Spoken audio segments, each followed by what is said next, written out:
existe prejudicialidade da denunciação da lide frente ao julgamento da ação principal?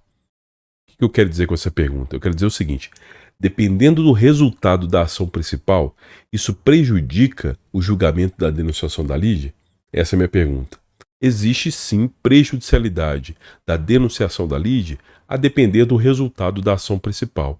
E o motivo é muito simples. Se o objetivo da denunciação da lide é assegurar o direito de regresso do denunciante em relação ao denunciado, obviamente, se o denunciante não sair perdedor da causa, ele não tem o que indenizar, ele não tem objetivo nenhum de, por exemplo, tentar obter uma condenação do denunciado.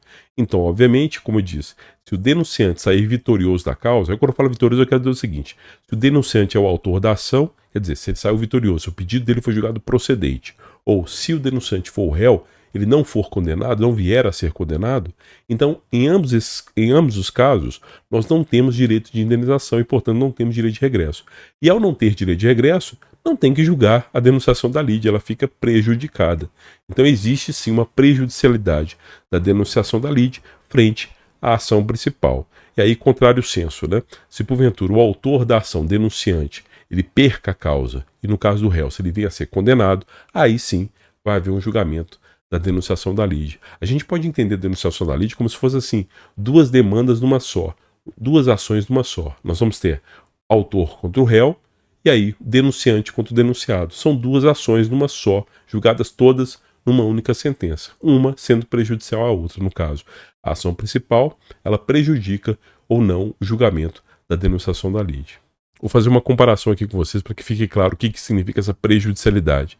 Imagine que um menor de idade ajuizou uma ação de investigação de paternidade acumulada com alimentos contra o seu suposto pai.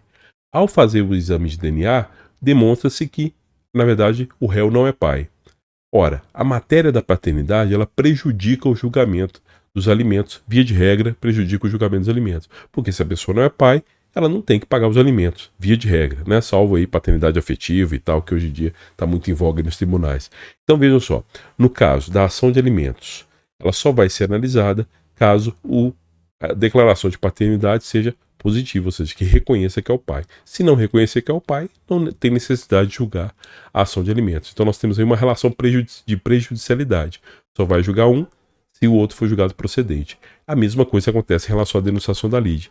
A denunciação da lide só vai ser julgada caso o denunciante venha a sair perdedor na causa.